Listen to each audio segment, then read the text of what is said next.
ದೇಶದ ಸರ್ವಾಂಗೀಣ ಅಭಿವೃದ್ಧಿಗೆ ನೀಡಿದ ಕೊಡುಗೆಯನ್ನು ನಾನು ಅತ್ಯಂತ ತುಂಬ ಹೃದಯದಿಂದ ಸ್ವಾಗತಿಸುತ್ತೇನೆ.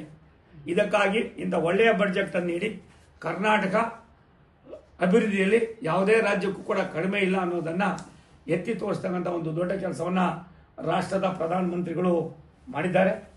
ವಿಶೇಷವಾಗಿ ನಮ್ಮ ಯೋಜನೆಗಳನ್ನು ನೀಡಿ ಇದನ್ನು ಮಾಡಿರ್ತಕ್ಕಂಥ ರಾಷ್ಟ್ರದ ನಮ್ಮೆಲ್ಲರ ನೆಚ್ಚಿನ ಪ್ರಧಾನಮಂತ್ರಿಗಳಿಗೆ, ಫೈನಾನ್ಸ್ ಮಿನಿಸ್ಟರ್ ಆಗಿರ್ತಕ್ಕಂಥ ಸಹೋದರಿ ಶ್ರೀಮತಿ ನಿರ್ಮಲಾ ಸೀತಾರಾಮನ್ ಅವರಿಗೆ, ಕರ್ನಾಟಕದ ಜನತೆ ಪರವಾಗಿ, ತುಮಕೂರಿನ ಜನತೆ ಪರವಾಗಿ, ರಾಜ್ಯದ ಎಲ್ಲ 6.5 ಕೋಟಿ ಕನ್ನಡಿಗರ ಪರವಾಗಿ ಆ ಭಾಗದ ಒಬ್ಬ ಪ್ರತಿನಿಧಿಯಾಗಿ ನಾನು ಅವರಿಗೆ ಅಭಿನಂದನೆಯನ್ನು ಸಲ್ಲಿಸ್ತೀನಿ.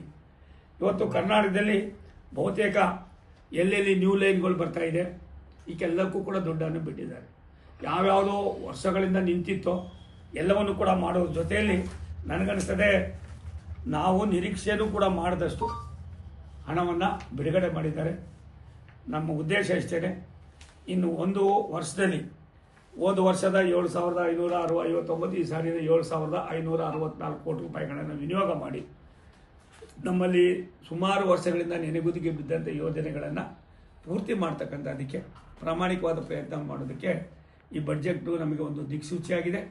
ರಾಷ್ಟ್ರದ ಪ್ರಧಾನಮಂತ್ರಿಗಳಿಗೆ, ರಾಷ್ಟ್ರದ ವಿತ್ತ ಸಚಿವರಿಗೆ, ರೈಲ್ವೆ ಮಂತ್ರಿಗಳಾದ ಸನ್ಮಾನ್ಯ ಅಶ್ವಿನಿ ವೈಷ್ಣವ್ ಅವರಿಗೆ, ನಮ್ಮ ಮಂತ್ರಿಗಳಾದ ಜಲಶಕ್ತಿಯ ಮಂತ್ರಿಗಳಾದ ಸನ್ಮಾನ್ಯ CR ಪಾಟೀಲ್ ಅವರಿಗೆ ನಾನು ನನ್ನ ವೈಯಕ್ತಿಕವಾಗಿ ಕರ್ನಾಟಕದ ಜನತೆ ಪರವಾಗಿ ಧನ್ಯವಾದಗಳನ್ನ ಸಮರ್ಪಣೆ ಮಾಡ್ತೀನಿ.